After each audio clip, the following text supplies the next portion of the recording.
Okay. Is this working? Yes. Yep. All right, good morning.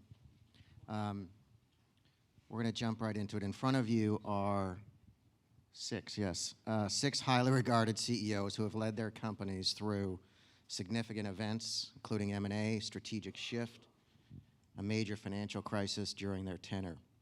Speaking of tenure, including Owen's brief 6 years as CEO of Boston Properties, he's the rookie on the stage.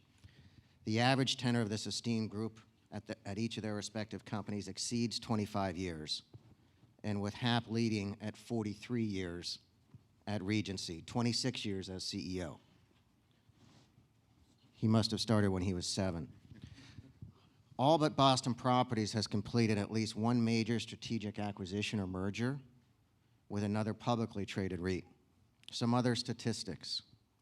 The total equity market cap of this group 10 years ago was $24 billion. Today, it's $120 billion. Duke and Regency's market caps are up almost 11 times since the financial crisis. And today, the companies that these CEOs oversee trade at almost a 2 times multiple turn higher or premium to the average of their sector peers. So this group of CEOs is really good, and the companies they oversee are really good. So with that being established, let's jump into our questions and discussions. Our panel is called Long-Term Strategy in Turbulent Times, How to Think About Interest Rates, NAV, Arbitrage, Private Markets, Scale and Consolidation, and Where Have All the Privatizations Gone? We're going to take about 4.5 hours to cover those topics. Somehow we're going to get through most of that in 45 minutes. So let's jump in. I'm going to do rapid fire just to start off with our group, and we'll go. We'll start with Hap. Warm-up question for each panelist. Please tell me one thing, the most unique or important ingredient to your company's outperformance. Tenure of the CEO. No. Combination of high-quality assets, strong balance sheet, value-add development capabilities, and a really good team that's driven by a culture. And I think it's that combination that's differentiated Regency. Ron? Well, first, we're in the right business. Self-storage generates above-average returns on invested capital. 2, we have a name that's synonymous with our product. When people think of storage, they think of public storage, which is great. And 3, we have good properties, great scale, and operational excellence, which enhance the brand. Yeah, I think for AvalonBay, it's probably organizational structure and culture. We came public 25 years ago out of Trammell Residential. It was already a company that had a number of established regional franchises, and I think that gave us a real advantage in terms of being able to not just scale, but to allocate capital, in a way that was highly accretive, particularly through a development franchise. For Boston Properties, I would say quality in terms of markets, buildings, balance sheet. It's very important in the office business to compete on more than just price. At Duke Realty, if you look back, we were in a number of businesses, and I think probably the most important thing we did was simplify the business. And the business that we chose ultimately was the logistics sector, which is performing particularly well right now. So I think the combination of those 2 things is really what set us apart. I think for RLJ, if you look back, we have a differentiated investment thesis. We invest in limited service and compact full-service hotels, when many of our peers are focused on what I would say high-end city center assets in select markets. So our investment thesis has differentiated us, as well as our willingness to take advantage of the moving landscape. We started off as private capital, moved to private equity, and then moved to the public markets, and then recently did a merger. So I think our willingness to act, as well as our investment thesis, has differentiated us. Thank you. Follow-on question for everybody, please. 2 parts. Tell us your company's single most important and consistent strategic focus, which may be not inconsistent with what you just said, but one issue or topic on strategic focus, be it markets, asset qualities, joint ventures, churning assets, development, M&A, et cetera. Give us the single most and consistent topic. And then number two, there's so many different benchmarks to value your company, to make good decisions with your board, cost of capital, NAV, per share growth, et cetera. What has been the single, if there was one, what has been the singular most important or tried and true analytical tool or benchmark that you use to make some of these decisions that have also led to outperformance? Ron, thank you. Well, in terms of when you think about deploying capital, you really shouldn't be deploying capital unless you know how to operate the assets. So you have to have operational excellence to start with, and that has to be kind of at the forefront of our organization. And two, in terms of assets, buying quality properties, filling in the franchise, gaining scale in particular markets. In terms of a metric that we use, it's simple. It's free cash flow per share. Okay, which I go back to return on invested capital. What is the amount of real cash you generate on the investment after tenant improvements, broker commissions, maintenance capital? What does the cash flow on that asset generate? And then that works down to, on a shareholder level, what is the free cash flow per share? I think being able to balance enhancements in capital recycling to enhance the quality of the portfolio, being able to enhance the balance sheet, and do that in a way that's driving free cash flow per share or funds from operations available for distribution, which I think is the key thing. Funds from operations available for distribution on a leverage neutral basis or on a leverage enhancing basis is the key metric that we've looked at. I think for us, market selection certainly has been a big part of generating alpha, but I think distinctively for us, it comes back to development. We've grown core FFO per growth at about 7% on a compounded basis over 25 years as a public company. About 40% of that's really come through external growth, primarily through development. So I'd say that's the one thing. And in terms of metrics, being a developer, we probably focus more on NAV per share growth, and it's also the most correlated to TSR. But we also have an eye on core FFO growth as well. Ultimately, it's got to translate into, as Ron said, into free cash flow growth. Yeah, no, I think I'd be in Tim's camp. I think what's distinctive about Boston Properties is the development capability. It's in our DNA. We obviously don't do it at all points in the cycle, but I think it's a unique ability, particularly in the markets that we're in. And then thinking about capital allocation, we frankly simplify it to yield. So, at any one time, we'll look at what yields can we generate from development, what can we generate from acquisitions, either existing or value added, what kind of yield can we generate from repurchasing our shares, and then when we think about the uses of capital, same thing. Is it debt? Is it our own equity? Is it joint venture partners? And that's drives a lot of our capital allocation decisions. For us, I think it was market diversification. I mean, we were a company that was founded in the Midwest, merged with another company in the Southeast, and we really needed to get more into the coastal markets. We too are developers, and we think there's much more accretion from the development pipeline than there is from acquisitions, certainly today. And then to the last one, I would be in Ron's camp. I mean, it's all for us about AFFO growth, which is what drives the dividend. And the explanation I use with a lot of our own people internally is, if we weren't a public company, if we were a private company, what we would all care about is cash flow growth.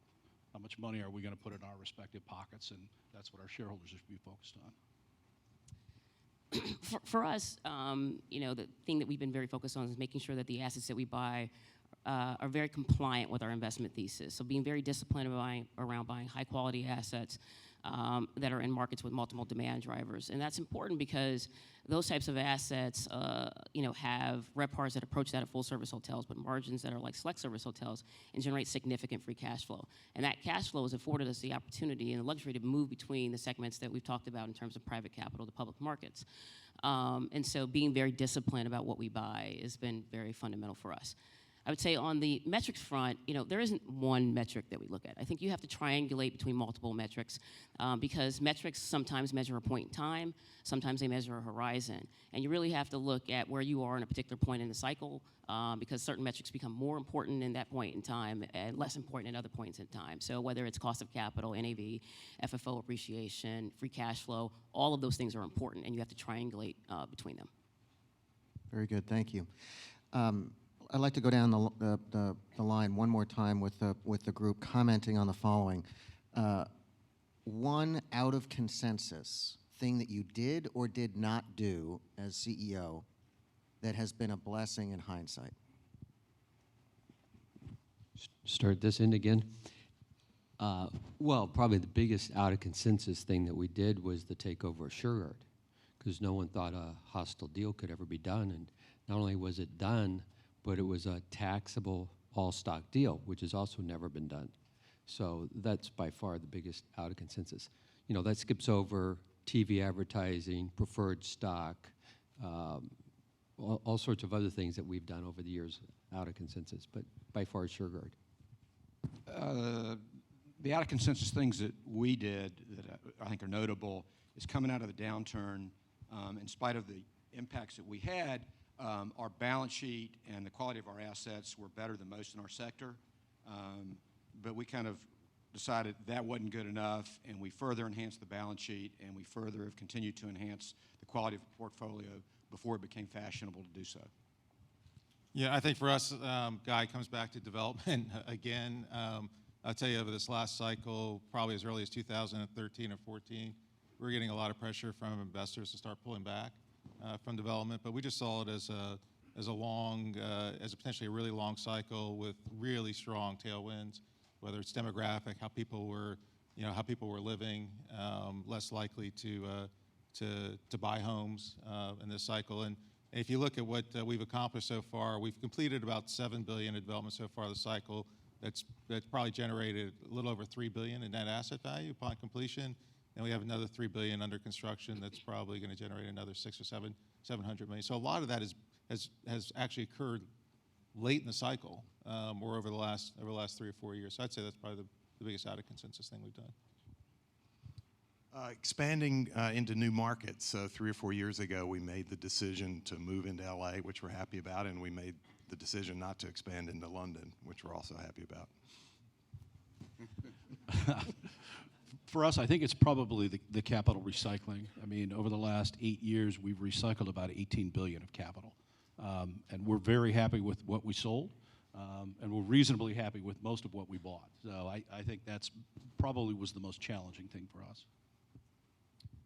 And for us, it really goes back to our inception and our willingness to make limited service our primary focus, because at the time, limited service was not considered an institutional quality investment. Many of our peers were focused on the full service side. And so our willingness to do that and make big bet in 2006 when we bought the 100 asset portfolio from White Lodging for over $2 billion, I think that has served us well throughout the history of the company in terms of our bet on limited service. Thank you.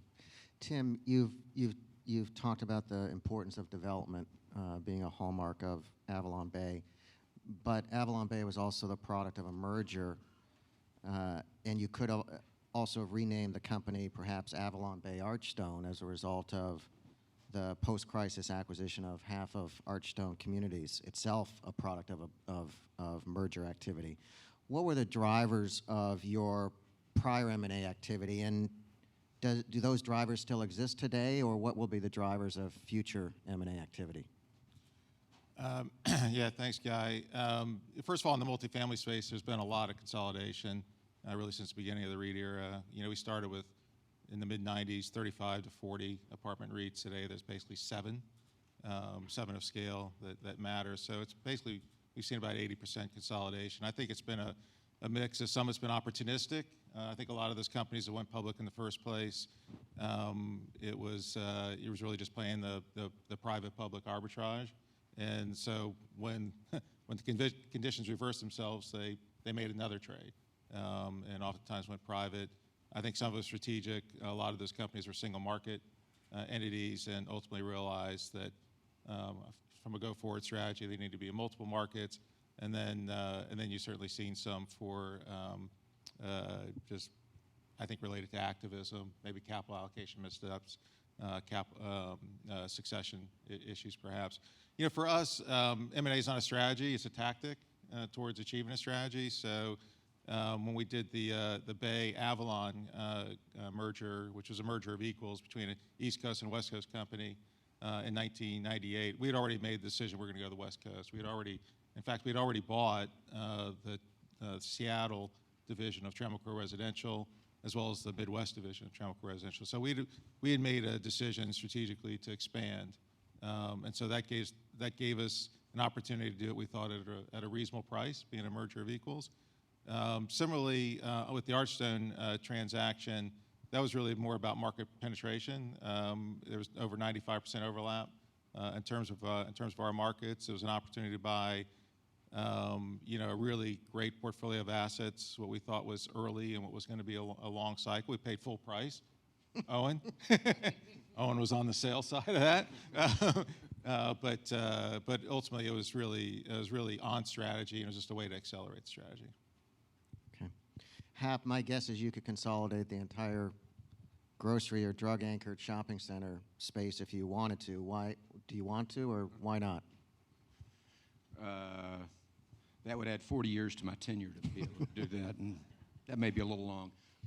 You know, from our perspective, bigger can be better, but better is always best as it relates to the quality of the assets, quality of the balance sheet, and our development program being able to make a meaningful contribution to that. And we set a real high bar with the acquisition of Equity One when we enhanced the quality of the portfolio, enhanced our NOI growth rate. They had a very robust redevelopment pipeline.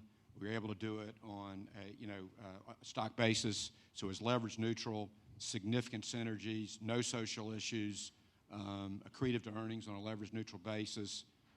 Do I need to say anything about the attorneys that we had on the transaction?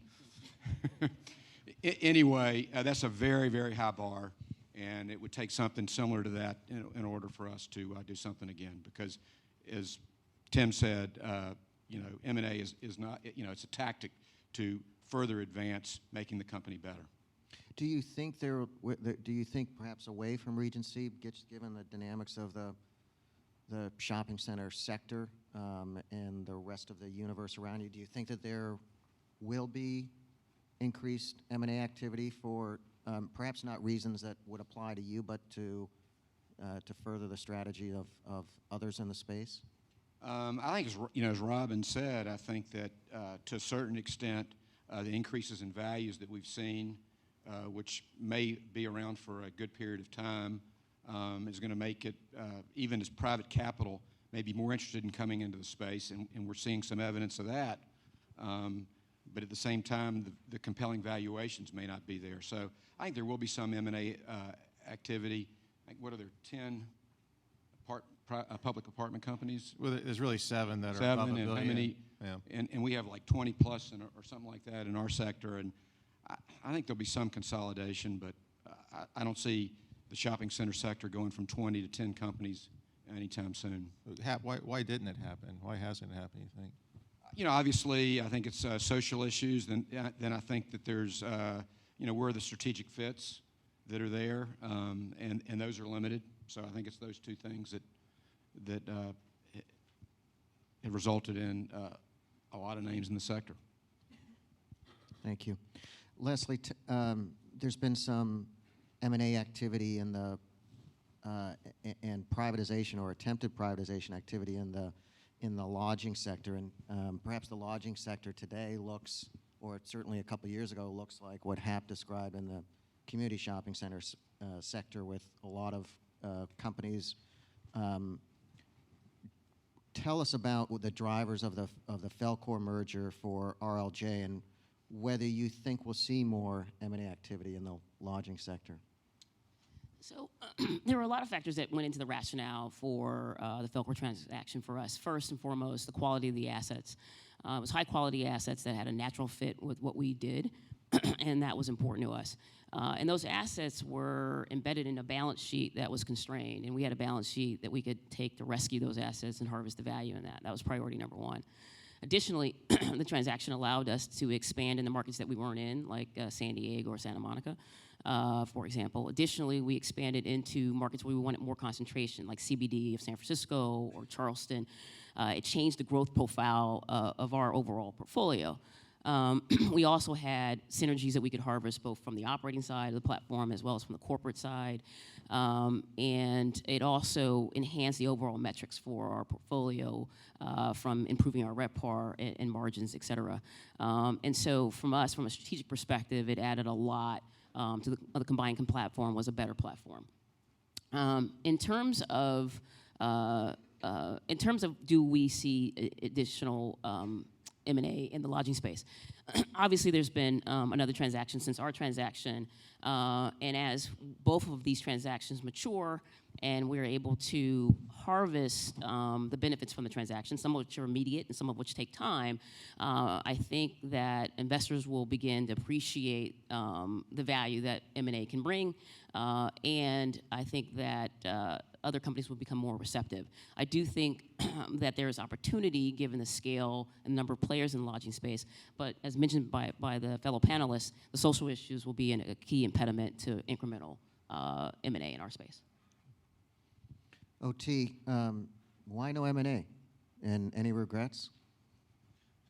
So Boston Properties, our assets tend to be large, chunky assets. So it's a $35 billion enterprise, and I bet, a dozen assets are probably half the value. So some of those have been built, and some of those were bought, in acquisition. So they, quote, aren't M&A deals, but they are asset deals that, rival M&A from a size standpoint.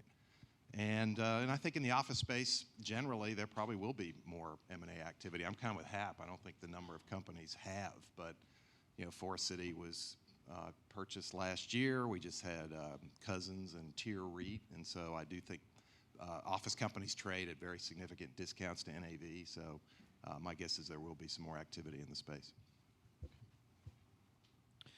Jim, you mentioned earlier Duke was the product of a merger and for a short period of time called Duke Weeks. When you became CEO, the company was transitioning from an office, industrial, and medical office building REIT into what it is today, a pure play industrial REIT. How easy was that transition, and what advice do you have for others that might be considering such a strategic shift? Well, just to, kind of further on what we did, as I said, we recycled about $18 billion of capital. We exited 8 business lines, 2 geographic markets, went into 5 new geographic markets, delevered the balance sheet. My advice would be don't do it unless you absolutely have to. But for us, it was really a means not only for, really building the successful company we had today, it really was survival. I mean, you got to go back to 2009, 2010. The world was an ugly place. We were in a lot of businesses that we had historically made money at, but truly weren't really very good at. The best advice I can give you is communicate. Create the vision, create the plan, communicate with your associates, make sure everybody is on board, communicate with your investors. Tell them what you're going to do, go out and execute, and tell them how you've done it. And that's really because it takes time. For us, it was an 8-year mission, and we kept having to remind everybody where we were and how we were doing. And we made some really good decisions along the way, the product type that we chose, and the time we exited certain product types and things like that. So I think communication is really a key, to just keep reminding everybody what you're doing and where you're going to be when you get there. Well, I think that's good advice. I would also say that you guys did do a lot of good communication, and it was a long journey. But I think I'd say Duke is the poster child. If you are doing a transition, follow what you did. Ron, PSA did an IPO of your Shurgard Europe platform after many years of having that business be private. I don't understand why you did that.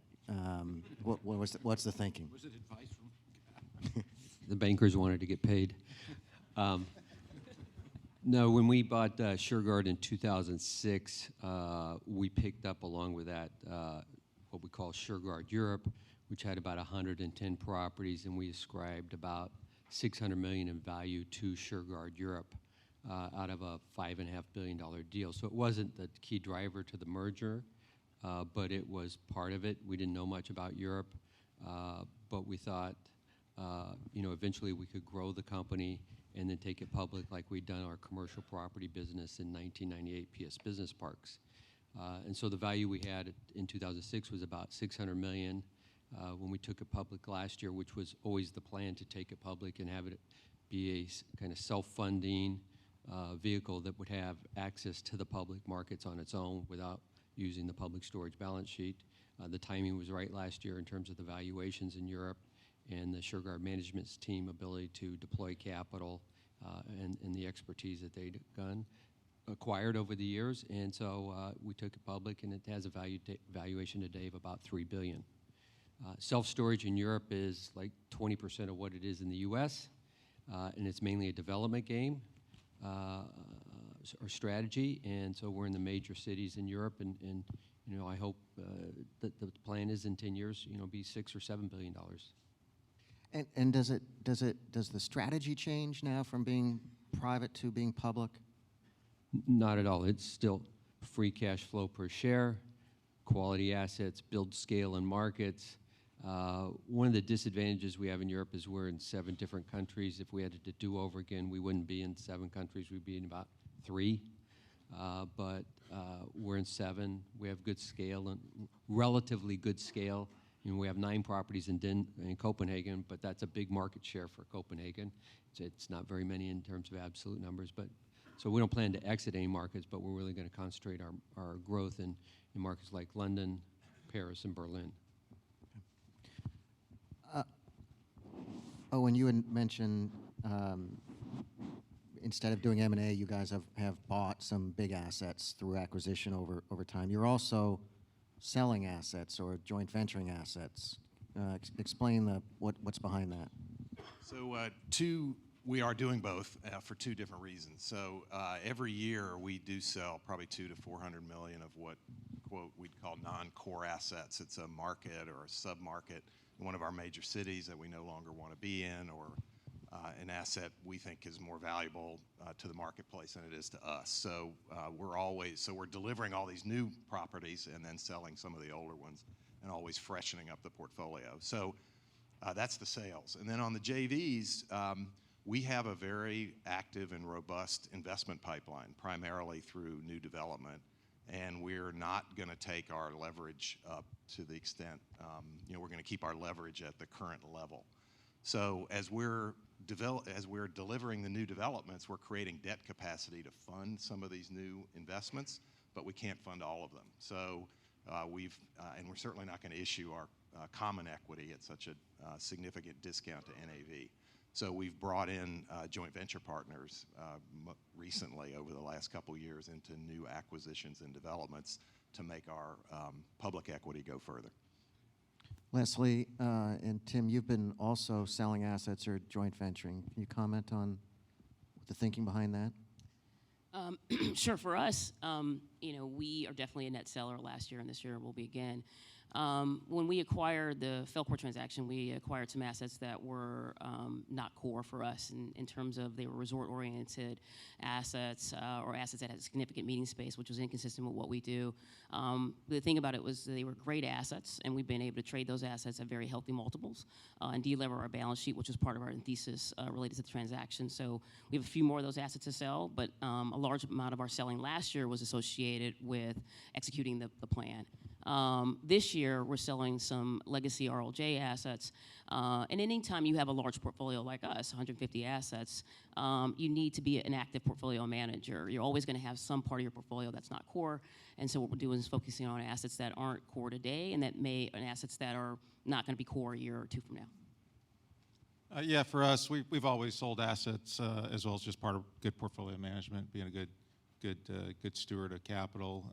Lately, we've been rotating some capital out of the Northeast into a couple of expansion markets. We recently went into Denver and Southeast Florida. And I'd say, secondly, it's really about it's a good source of capital oftentimes, whether you're trading at a at a discount to NAV, it could be better than equity. And then also, I think one of the things that we're really starting to grapple with, there are some assets in our portfolio that are just worth more to the private market, as Owen mentioned. And I think there's some assets that just get a liquidity premium, and I think you have to ask yourself as a REIT, do you really need to own those assets versus a sovereign or some other investor that fundamentally is going to value that asset maybe more than the public shareholder?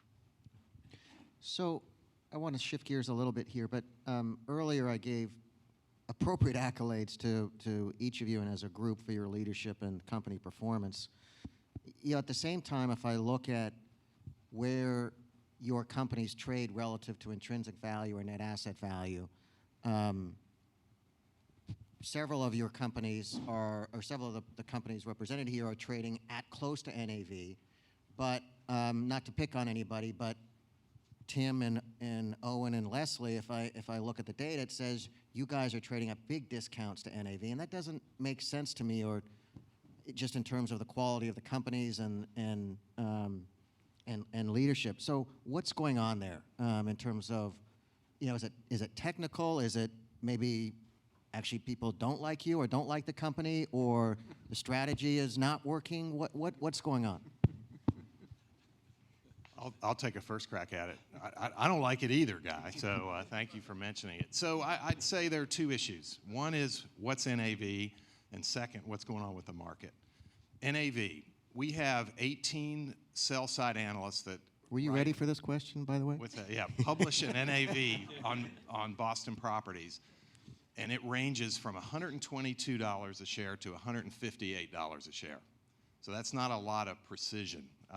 And also, NAV is a gross concept, and obviously, if there's a takeover, there are costs associated with it, maybe debt defeasance, and also, is a whole basket of assets worth the same as each individual asset if you sold them in the market? Is there a liquidity discount? So anyway, I think there's some debate around NAV.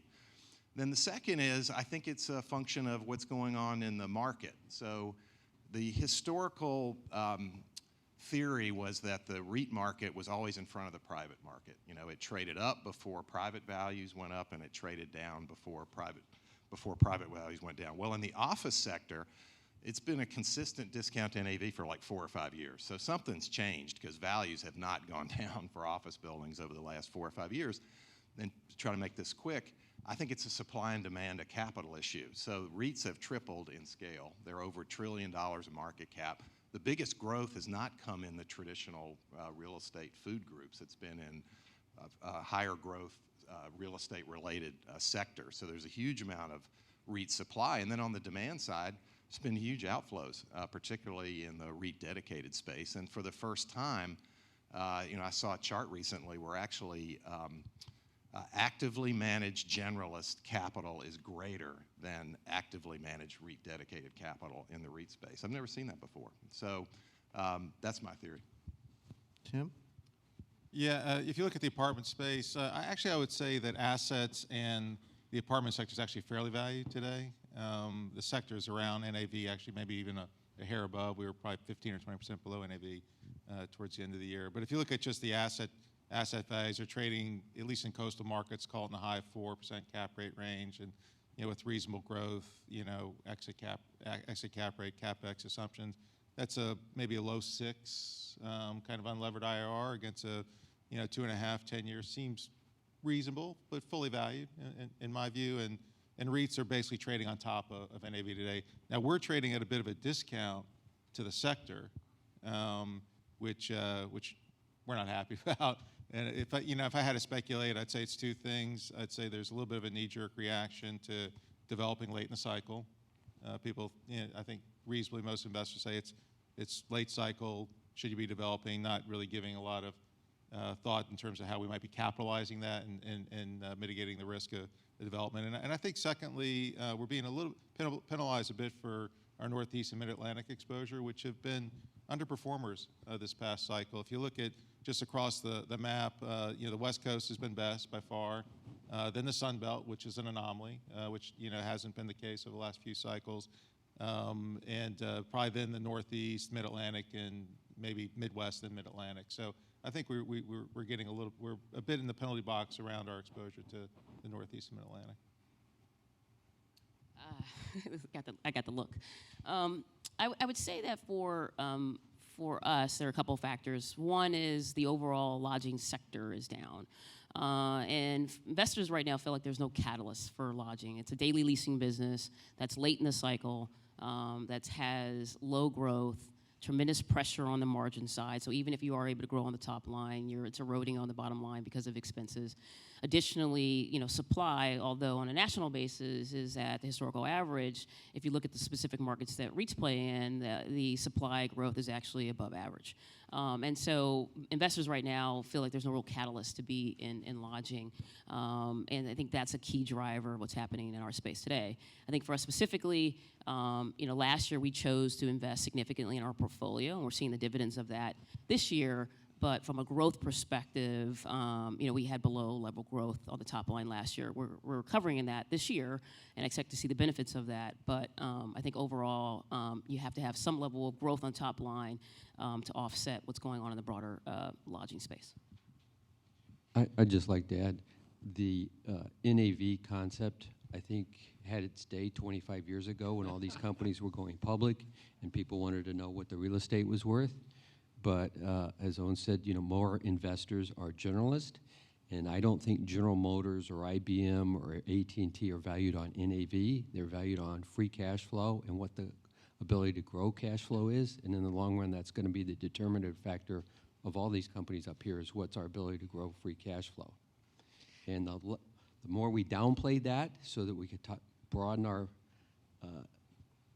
analysis to more generalist investors, I think the better off the REIT industry would be. And there is, if you're growing NAV per share, you're probably also growing free cash flow per share, so agreed. Yeah. So you said two things there. One, commentary on NAV and perhaps there's being other valuable metrics, NAV per share growth or cash flow per share growth. But you also said something about generalist investors, and I think and OT as well, the investor base in the REIT sector, in your companies, has changed markedly over the last 10 years, markedly, and probably is going to continue on the current trend, which means more generalists and something else called more ETFs and index funds. What are and if I looked at, which I did, the shareholder base of each of your companies, 10 years ago, the biggest investors in each of your companies were dedicated or active real estate mutual funds. Today, the ownership of that group is about half what it was. And the biggest owners of your companies today are index funds and ETFs, hovering around 35 to 40%, and probably going higher, I think. So what's the single biggest implication of that shift in ownership? And I think you touched on it, Ron, but in that shift in ownership to passive investors. Jim, you want to, and Pap, you want to, or Ron, you want to comment? Well, Guy, I would agree with you. I think the dedicated REIT guys are having trouble, beating the returns of the ETFs and the index funds. So I think that allocation of capital is going to continue. That trend is. Where it stops, I don't know. We've all seen different numbers out there. So that's certainly a reality in the world that we live in today. But to pick up on what Ron said, when we meet with generalist investors, it's much like when we meet with European investors. It is a much broader, higher level discussion. It isn't down in the minutia of NAV and same store growth last quarter to this quarter. It's tell me the story. Where are you today? Where do you think you're going, and why? And from our perspective, those are much more appealing meetings to have than to get down into the minutia of some of the detail that some of the dedicated guys want to talk about for their models. So we can always adjust how we're communicating, but I do think we all look at those key metrics. Balance sheet metrics, NOI growth per share, free cash flow per share, growing NAV per share, et cetera.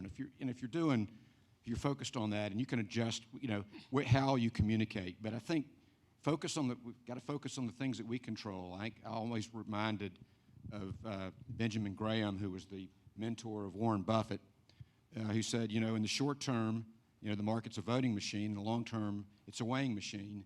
And if we, in our executive teams, continue to perform, and whether it's growing NAV per share, continuing with our great development programs, growing free cash flow per share, being able to finance our development program on a self-funding model basis, strong balance sheets, over time, the market's going to recognize that, whatever the investor base may be. Size. We used to, and Ron, you touched on this a bit earlier, we used to say better is better. We still say better is better, but now given the shareholder preferences and the benchmarks and ETFs and index funds presence in the companies, it also seems, and just the very nature of the mechanics of how an ETF or index fund work and allocate capital, it also suggests that perhaps bigger is better. Is that true? I'm going to ask Leslie on one hand, and then Ron on the other hand. And Leslie, the question is bigger better? And Ron, is there such a thing as being too big? So I think that scale has a place, and particularly as we sort of think about the investor-based discussion that we just had, that as we do move to investors buying more along the lines of what's happening in the indexes, the bigger institutions are going to be higher weighted in that environment and may outperform. Having said that, doing the transactions that we just sort of talked about earlier, doing it simply for scale is something that you can't do. Right? You need to do it because you have a catalyst, because there is a business rationale to gain and add that scale. At the end of the day, you need to be able to have transacted because you are there's a strategic reason for that, and that you're adding attributes that investors are going to find attractive and willing to pay a premium for it, from the dedicated REIT guys, from the generalist perspective as well. So I think scale has a role, but it can't be the simple catalyst for transacting. Yeah, in our business, local market scale is an advantage. So much of our marketing is on the web, and our relevance is driven both by our name and our scale on the web. So having 230 properties in LA gives us a competitive advantage in Los Angeles. Just as if we had 250, it'd even be a little more advantage. I am encouraged by our speaker, who has 175,000 cell towers, so I've got a long way to go with only 2,500 properties. In our business, scale is an advantage on a market basis, not on an absolute size. People in Seattle don't care whether we have properties in Miami, but in that market, they care about the selection ability in that particular market. Okay. Yeah, Guy, I was just going to add, I think that given the changing nature of the investor base, scale is more important. As you look at generalists, they're not going to own 5 apartment names. They're going to own maybe 1 or 2. So they're going to want, I think they're going to want scale, whereas a dedicated may want 15 names to be trading in the apartment space.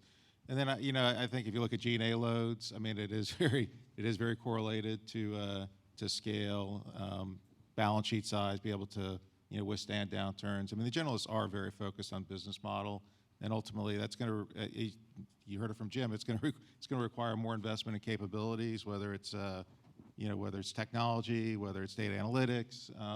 Scale helps there. So I think it's going to be even more important. Okay, thank you.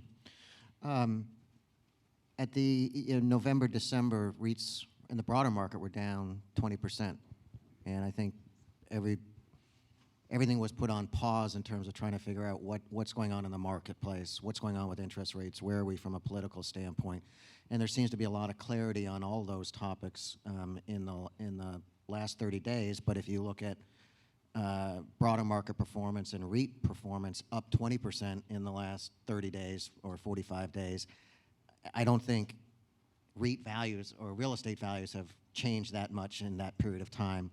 The 10-year's now down to 240. It was at 3% in the fourth quarter. So that just, I think the environment feels like it has changed. And so with that, maybe just like to go down the line and just get everybody's perspective on where do you think, and I won't draw it specific to your company, although feel free to comment if you want, but where do you think the REIT index is going to be at the end of this year relative to where it is today? And where do you think the 10-year is going to be? Ron? 10-year, I don't know. Given what the Fed has said, probably the same or lower. And if you go back to Hap and Warren Buffett, you know, the value of a company is the present value of the discounted cash flows.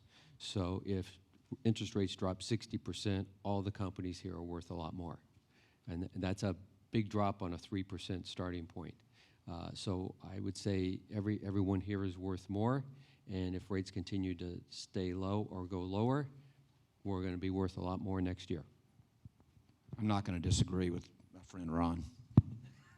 Yeah, you know, I think what's changed is just the outlook, the context, right, in terms of slower global and U.S. growth, and that's what's driven the 10-year down into the mid-twos from above threes. And I think as a industry, we're benefiting from that. It's just being more of a defensive pick and, you know, a little bit of a search for yield. So I would say in the mid-twos, I don't really see it moving because I don't really see global or U.S. economic growth picking up. And, you know, I'd say the REIT index is probably up or down 5% from where it is today. Up or down 5% Up or from down, today? yeah, within a range. Yeah. OT? We're, as has been said, we're in a terrific environment for our business. You know, we've got growth, so our rents can go up, but it's not so high that it's going to push interest rates to a higher level and make higher capital costs. So I think a lot of the recovery that we've seen in REIT prices, I think, just made up for what happened in the fourth quarter. I think there's more room to run, and my guess is the 10-year will be somewhat higher by the end of the year from where it is now. And before we go to Jim, is that a different sentiment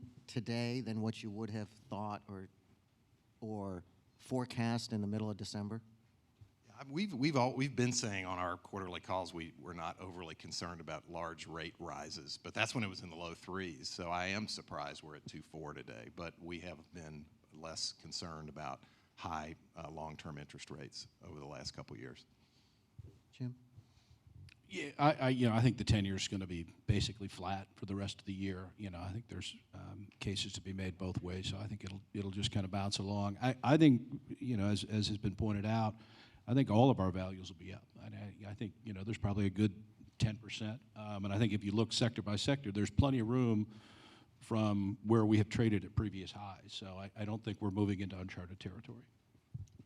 And I would just add that just the index of uncertainty, given the rhetoric that's coming out of our White House, is increasing, and so I don't think there's a catalyst for the 10-year to move up. I think it's going to either be flat to down, and I think that creates a healthy backdrop for REITs. Great. I don't know, Sam, do we have time for a question or two or no? Okay. Thank you, panelists. Terrific job.